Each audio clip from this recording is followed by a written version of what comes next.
இப்போ என்ன கேட்க வரோம் அப்படின்னா, மெடிக்ளைம் எடுக்கும்போது என்னென்ன விஷயங்களை கவனிக்கணும் அதை சொல்லுங்களேன். எப்படி பிளான் பண்ணணும் மெடிக்ளைம் எடுக்கிறதுக்கு? ஸோ மெடிக்ளைம் வந்து நீங்கள் நிறைய பேர் have a very Crazy mind set. Sir நான் தான் சின்ன வயசுலேயே இருக்கேன்ல, எனக்கு என்ன பிரச்சனை ஆகிட போகுது, I am covered by the company, my parents are covered by company. It's right, உன் பேரண்ட்ஸாக கவர் இருக்குது, அதனால கம்பெனி விட்டு வந்துட்டா உனக்கு பர்சனல் இன்சூரன்ஸ் கவர் உன்னுடைய பட்ஜெட்டில் நீ எடுக்கலாமே. So that whether you're working with A, B company, this mediclaim company, this policy take care of you. Okay. So covering yourself and your family of any medical emergency, so that நீங்க அந்த நேரத்தில் அந்த saving வச்சிருக்கீங்க, உங்க சொத்து வச்சிருக்கீங்களா, அதை விற்காம அதில் தான் நீங்க உங்க இருக்கிற ஹெல்த் ப்ராப்ளமை சால்வ் பண்ணணும். Okay. So you have to compulsory mediclaim. இப்போ என்ன பார்த்தீங்கன்னா it's competitive era. Lot of mediclaim companies are giving you even floaters with all the families together, or individual கூட நம்ம எடுக்கலாம். ஆனால் அது சீப்பா expensive sir. It again depend, நீங்கள் என்ன சம் அஷ்யூர்ட் எக்ஸ்பெக்ட் பண்ணுறீங்க. ஓகே, அது அந்த சம் அஷ்யூர்ட் இருக்குல்ல. இப்போ ஒரு சைல்டு 2 பேர் இருக்காங்க, ஹஸ்பண்ட் ஒய்ஃப் இருக்காங்க அப்படின்னு வச்சுங்களேன், அவங்களுக்கு எவ்வளோ சம் அஷ்யூர்ட் இருக்கக்கூடிய இன்சூரன்ஸ் எடுக்கணும்? Mediclaim if you even take a small amount to start with உங்கள் பட்ஜெட்டில் ஒரு 5 lakh rupees some assured plus ஒரு 5 lakhs or 10 lakhs ஃப்ளோட்டர்லாம் நம்ம நினைக்கிற மாதிரி பெரிய சம் அஷ்யூர்ட்லாம் ப்ரீமியம்லாம் வராது. Will come to anything 25,000 to 30,000 rupees yearly premium. Okay, நிறைய ஸ்கீம் இருக்குது. நீங்கள் செலக்ட் பண்ணி இந்த 25,000-30,000 நீங்கள் கட்டுறதுக்கு ரெடியாக இருக்கணும். நான் தான் ஹாஸ்பிட்டலில் போகிறதில்ல, ரைட், 30 years from now அந்த கண்டினியூட்டி ஒர்க் இருந்தால் தான் உங்களுக்கு அந்த பெனிஃபிட் இருக்கும். So mediclaim with a fixed budget ஒரு ஃபேமிலிக்கு தேவை. The penetration is very very less. Okay, அது வந்து இந்த உலகத்தில் எல்லாருமே நல்லா இருக்குன்னு நினைக்கிற ஒரே ஆள் வந்து இன்சூரன்ஸ் ஏஜென்ட் தான், குறிப்பாக மெடிக்ளைம் போடுறவங்க. கரெக்டாக?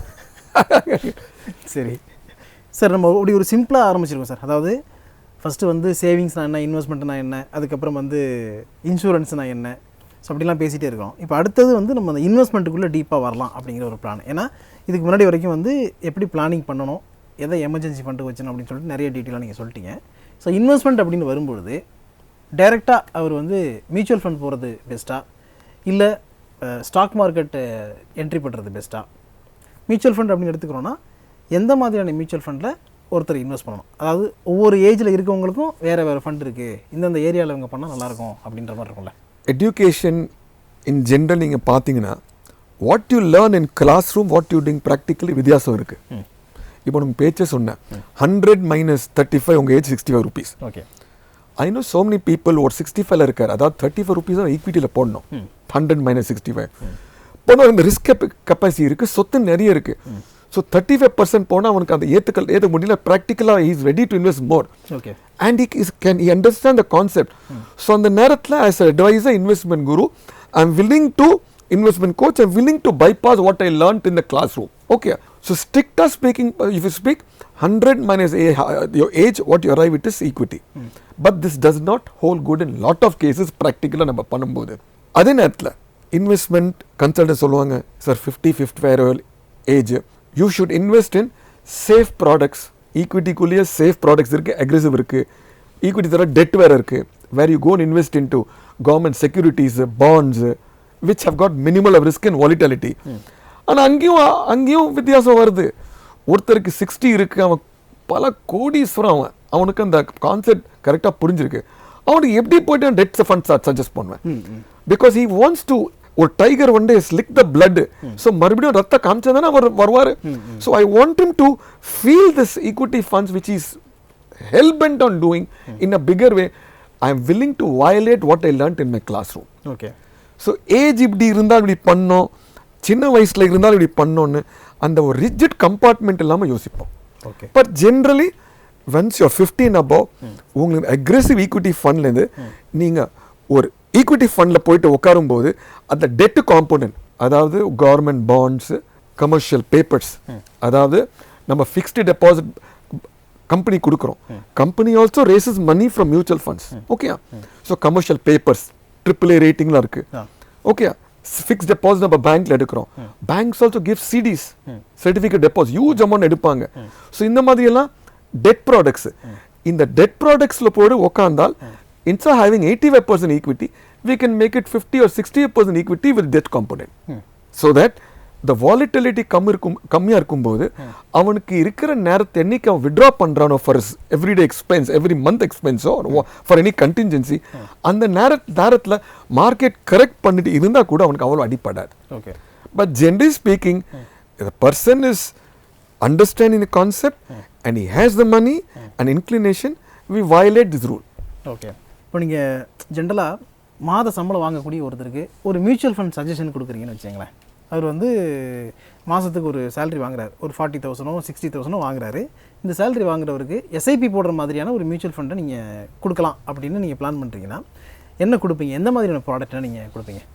நம்ம வீரா சொல்கிற மாதிரி எஸ்ஐபி சிஸ்டமேட்டிக் இன்வெஸ்ட்மெண்ட் பிளான். நம்ம இந்த ப்ராடக்ட் டைரக்ட் அதை பற்றி ஏன் பேசுகிறோம்? ஒரு 40,000 20,000 50,000 சம்பாதிக்கிறவனுக்கு என்ன கேரண்டி அவனோட பேங்க் டெபாசிட்டை லம்சமாக ஒரு 10 லட்சம் 20 லட்சம் இல்லைன்னு எப்படி நீங்கள் கன்ஃபார்ம் பண்ண முடியுமா? ஓகே. இல்லை, we can't confirm. மேபி அது இருக்கலாம் வந்து அவர் எஸ்ஐபி தான் இன்ட்ரெஸ்டாக இருக்காருன்னு வச்சுங்களேன். எஸ்ஐபிஸ் இன்ட்ரெஸ்ட் தான் பேசுவோம். Okay. But make him aware the தம்பி உனக்கு லம்சம் இன்வெஸ்ட்மெண்ட் பண்ணுற மாதிரி பேங்க்ல அமௌண்ட் இருந்துச்சுன்னா ஃபண்டில் போடு. அதே ஃபண்டில் நம்ம எஸ்ஐபியும் பண்ணலாம். ஓகே. எஸ்ஐபி என்ன அட்வான்டேஜ்? மார்க்கெட் வாலிட்டல் இருக்கும்போது உங்களுக்கு அதிகமாக யூனிட்ஸ் வாங்கி கொடுக்கும் மார்க்கெட் இறங்கின நேரத்தில். ஸோ உங்களுக்கு காஸ்ட் ஆவரேஜிங் நடக்குது. அந்த மார்க்கெட் ஏறும்போது since you bought more units in the falling market trend உங்களுக்கு அந்த ப்ராஃபிட் ஆகுது. Okay. But let's presume a scenario market will do very good and not correct much. அந்த நேரத்தில் எஸ்ஐபிஸ் ரிட்டர்ன் கம்மியாயிடும், lump sum return அதிகமாக வரும். Okay. So அதுவும் போட சொல்லுங்க. Lump sum one time investment with SIPs. Because you don't know he might have a big amount in is bank. Okay. அது நீங்கள் சொல்லாமல் இன்னொரு அட்வைஸ் எடுத்துகிட்டு போட போகிறார்.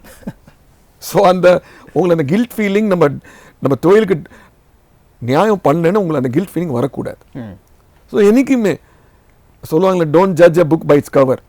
எனிபி டாக்ஸ் எஸ்ஐபி. சார் நான் வந்து லம்சம் சொன்னேன், நான் மோடி சார் நமக்கு ஜிஎஸ்டியாக போட போகிறாரு. I will know is pulse. Okay sir, ஆமாம் இருக்குது சார், ஆனால் இப்படி பண்ணலாம். ஸோ அந்த நேரத்தில் ஒரு 5,000 எஸ்ஐபி சப் கொடுக்காம 10,000 சொல்லுவேன். ஏன்னா அவன் கெப்பாசிட்டி இருக்குது. Okay. Your understanding psychology. So anybody talks your SIP make him understand about lump sum. It is good for him and good for you. So that அந்த எஸ்ஐபி கடைசி 5 இல்லாமல் 10 கொடுப்பான். ஓகே. 10,000 கொடுப்பான். மியூச்சுவல் ஃபண்டில் நிறைய டைப் இருக்குது. இதில் வந்து எது ரொம்ப ரிஸ்கியானது? மியூச்சுவல் ஃபண்ட் ரிஸ்க் தான், ஆனால் அதில் இது ரொம்ப ரிஸ்க் அதிகமாக இருக்கிறது, ரிஸ்க் கம்மியாக இருக்குது அப்படின்னு எப்படி வந்து வகைப்படுத்துவீங்க? Mutual fund is nothing like a business, ரைட்டா? ஏன்னா நீங்கள் மியூச்சுவல் ஃபண்டோட ஃபண்டு மேனேஜர் ஒரு 30-40 ஸ்டாக் வச்சிருக்கார். அதை டைவர்சிஃபை பண்ணி உங்களுக்கு ரிஸ்க் மினிமைஸ் பண்ணி ஏர்ன் பண்ணுறார். மியூச்சுவல் ஃபண்ட் மேலே அந்த ஷேர் சர்டிஃபிகேட் வந்தாலும் உங்களுக்கு யூனிட்ஸு கொடுப்பாங்க. And the way the shares go up and down, உங்க units rate up and down ஆகும். You are going to make the money. எப்பவுமே மியூச்சுவல் ஃபண்ட் கிராஃப் இப்படி இருக்கும். செத்தால் கிராஃப் இப்படி தானே இசிஜி. உயிர் இருந்தால் இப்படி தானே இருக்கும். ரொம்ப ஜர்க் ஆகும், ரொம்ப ஜர்க் ஆச்சா கூட ஒம்பு. So market within short run is like this. But long run வந்து அந்த ஸ்லைட்ஸ் கூட ஸ்டடி ஆகிடும். லாங் ரன் 10 years ஆகிடும். The wall up and down not be very sharp. So understand this. And நீங்கள் பிஸ்னஸில் இன்வெஸ்ட், நீங்கள் ஒரு மாதம் 2,000 ஒரு கடை போட முடியுமா? போட முடியாது. ஸோ நீங்கள் மியூச்சுவல் ஃபண்ட்ஸில் 2,000 எஸ்ஐ பண்ணிட்டு you are becoming a partner R share holder in all the 30 companies in which he is investing. One minute. Okay. Like any business, 6 months to 2 years and a proprietor, partner, shareholder, directorsக்கு பிரச்சனை கொடுக்கும், loss சம்பாதிச்சு கொடுக்கும், book loss. Okay. உங்களுக்கு கூட இந்த வாலிட்டலியால் உங்கள் amount குறையும் on paper. 6 to 18 to 24 month அந்த ரிஸ்க் பீரியட் ஒரு பிஸ்னஸ்க்கு இருக்குது. அந்த ரிஸ்க் பீரியட் உங்களுக்கும் இருக்குது. அது தாங்கிட்டீங்கன்னா அது பிறகு உங்களோட இன்வெஸ்ட்மெண்ட் ஸ்டெடி ஆகும். அது பிறகு it will see an upward trend. ஓகே. நடுவில் due to certain internal, external, economic or political reasons ஒரு fluctuate ஆனால் but you will not get a return lesser than the current bank FD rate. Okay. So the first 2 years தான் நீங்கள் steady ஆகிடுங்க. செபியோட data என்ன தெரியுமா சொல்லுது? அந்த first 2 years வந்து only 2% ஆஃப் த இன்வெஸ்டர் மீறிட்டு போகிறாங்க. ஓகே. எவன் மீறிட்டு போகிறானோ அவன் ஜெயிக்கிறான். ஓகே. அந்த ஃபர்ஸ்ட் 2 yearsல வந்து நல்லா மார்க்கெட் நேரத்தில் வர்றான், மார்க்கெட் கிராஷ் ஆகிற நேரத்தில் போயிடுறான். அதே தப்பு திரும்பி பண்ணுறான். எல்லா இன்வெஸ்டும் பண்ணுறாங்க. இந்த ஃபர்ஸ்ட் 2 years அந்த தப்பு பண்ணாமல் அவன் ஸ்டெடியாக நிற்கிறான்ல ஃபினான்ஷியல் லிட்ரஸியோட, it creates wealth. அவனுக்கு அந்த long term 10 years 15 yearsல 15, 18, 21% risk getting return is very much possible. Of course, Mutual funds are subject to market risk. Past track record need not hold good for future. அதனால வராதுன்னு சொல்ல வரல. It is my duty to make this statement very explicitly. Super. உங்களுடைய எக்ஸ்பீரியன்ஸில் mutual ஃபண்டில் வந்து highest return நீங்கள் பார்த்தது ஷேர் பண்ண முடியுமா? மேபி நீங்கள் சஜஸ்ட் பண்ணதாக இருக்கலாம், இல்லை நீங்கள் எடுத்த இன்வெஸ்ட்மெண்ட் பண்ண பிளானாக கூட இருக்கலாம். ஒரு இன்வெஸ்டர் பண்ணுறாரு investment, when he's very relaxed and emotionally enjoy பண்றாருல, I feel very happy. Okay. அவருக்கு ஹை ரிஸ்க் ஃபண்ட் கொடுத்துட்டு, high risk only for 6 to 18 months 24 months, அவர் புரியாம அவர் லாஸ் இன்கர் பண்ணி வெளியே வராரு. அந்த என்னோட தோல்வி அது வந்து it hurts me too much. So அந்த எமோஷனல் கம்ஃபர்ட் ஒரு இன்வெஸ்டருக்கு தேவை.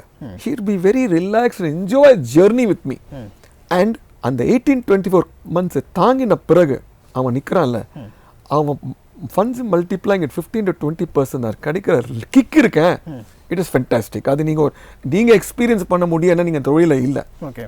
He has to understand the risk, return, sit investor a long length of time, don't time the market, sit maximum time in the market and get your returns. Okay sir. General பார்த்தீங்கன்னா investors நிறைய ஃபண்டை diversify பண்ணுவாங்க. நீங்கள் diversify பண்ணாமல் செலக்டடாக diversified mid cap small cap கம்பெனியில் போய்ட்டு உட்காருங்க. ஓகே. அது என்ன ஃப்ளக்சுவேட் ஆனாலும் you keep doing your work, don't look at the fold. Okay. எந்தெந்த ஃபண்ட் வந்து மிட் கேப் அண்ட் ஸ்மால் கேப்பை ஃபோக்கஸ் பண்ணியிருக்கோ அதை சூஸ் பண்ணுங்கன்னு சொல்கிறீங்க. Every mutual fund has got a mid cap and small cap diversified equity fund. What I have got a special ஒரு attachment னா, நம்ம அனில் அம்பானியோட கம்பெனி ஒரு இருந்தது ரிலையன்ஸ். அது ஒரு காலத்தில் he sold it to a Japanese insurance portfolio manager by name Nippon. அந்த நிப்பான் company mutual fund இருக்கிற நிப்பான் India small cap fund. Mind you sir, small cap fund வந்து ஒரு ஸ்பிரிண்டரு 100 meters 9.5 செகண்ட்ஸ் முடியும். ஆனால் உழ வாய்ப்பு கூட ஒரு இருக்கு. உழ நேரத்தில் நீங்கள் பண்ணிட்டே இருந்துட்டு அது பார்க்காம அந்த வாலிட்டிலிட்டி ரொம்ப பாதர் பண்ணாமல் நீங்கள் இன்வெஸ்ட் பண்ணிங்கன்னா தான் உங்கள் return there generate returns close to 28 to 30% per annum on a long term basis. ஓகே. So small cap fund Nippon இருக்கு. அதே மாதிரி ஈவன் எஸ்பிஐல இருக்கு, கோட்டக்கில் மிட் கேப் நல்லா இருக்கு fund. So there are so many funds. Okay sir, before we wind up the session, financial goal பற்றி சொல்லிடுங்க sir. அதாவது எப்படி பிரிச்சுக்கணும், short term and long term goal அப்படிங்கிறது எப்படி பிரிச்சுக்கணும், ஒவ்வொரு ஏஜ் குரூப்பில் இருக்கவங்களும் எந்த மாதிரியான கோலை செட் பண்ணிக்கணும் அதை சொல்லுங்கள். as far as goals in concern, நீங்கள் ஷார்ட் டேர்மும் லாங் டேர்மும் பண்ணலாம். ஆனால் என்ன கேட்டால் ஒரு ஹியூமன் லைஃப்க்கு ரெண்டு கோல் தான் சார். ஓகே. இன்னைக்கு பேச்சுலராக இருக்கோமோ இல்லையோ, கோல் பேச்சுலர் இருக்கிறவங்களுக்கு கல்யாணம் பண்ணுங்கிறது கோல் இல்லை. அது வந்து பெரிய அது இல்லையா, அது வந்து ஒரு பெருசாக நினைக்கலாம். சரி, வர உங்களுக்கு பாயிண்ட்டுக்கு telling this to the benefit of so many lovely children watching the show, their parents. நான் 25 to 50 எதுவுமே நான் பிளானிங் பண்ண வருத்தப்படாதீங்க. when you're awake it is morning, it is never too late for anything good to happen in your life. 50th year கூட நீங்க கோல் planning பண்ணலாம், வருத்தப்படாதீங்க. anything happening good in your life, it is never late. Whether you're 25 or 50 or 55, you're businessman, self-employed, everybody has only two goals, sir. One, to plan for your child's higher education and marriage. Okay. ஏன்னா அதான் first வரப்போகுது. இந்த LKG UKG first standard second உங்கள் வருமானத்தில் வரப்போது, அதை பற்றி நம்ம பெருசாக பிளான் பண்ண வேண்டிய அவசியம் இல்லை. ரெண்டாவது, corpus for you and your wife. For a லேடினா for you and your husband. Okay. Higher education is expensive. ஒரு குழந்தை பொறுக்கும்போது நீங்கள் உடனே some amount in bank FD, அந்த எசட் அலோகேஷன் பேங்க் எஃப்டியும் போடுங்க, இன்சூரன்ஸும் போடுங்க, மேஜர் சங்க் மியூச்சுவல் ஃபண்டை போடுங்க. ஏன்னா லாங் டேர்ம் உங்களுக்கு வந்து இன்னைக்கு பொண்ணு பிறந்தா 10 வருஷத்தில் காலேஜ் மெடிக்கல் போக மாட்டான். It take another 10 to 15 years, 18 years. So அந்த லாங் டேர்ம் பண்ணும்போது நீங்கள் மியூச்சுவல் ஃபண்டில் கூட போடுங்க. Plan for that purpose. Investment coaches like us, நீங்கள் 18th இயரில் உங்கள் ஹையர் எஜுகேஷன் போகும்போது இப்போ இருக்கிற விலைவாசி இப்படி இருந்துச்சுன்னா இந்த மெடிக்கலுக்கு லாவுக்கு இந்த எஜுகேஷன் இவ்வளோ தேவைப்படணும். we can plan it for you, tell you what of SIPs இப்போ நீங்கள் பண்ணணும்னு. ஓகே. லம்ப் சம் அமௌண்ட் போட்டால் இவ்வளோ வரும் SIP ஒன்று. ஸோ லாங் டேர்ம் எல்லாமே லாங் டேர்ம் தான், இந்த short term medium long term இல்லை. ஒருத்தர் சொல்லுவார், சார் நான் இன்னைக்கு பேச்சுலர் லைஃப் லாங் பேச்சுலர் இருக்க போறியா, you'll get married. மேரேஜ் இருந்தால் 99% you'll have a child. So you are that privileged father that you're starting a financial planning before you become a father. Super. ரைட்டா? Okay. So நீங்கள் அதை பண்ணுங்க. ரெண்டாவது corpus.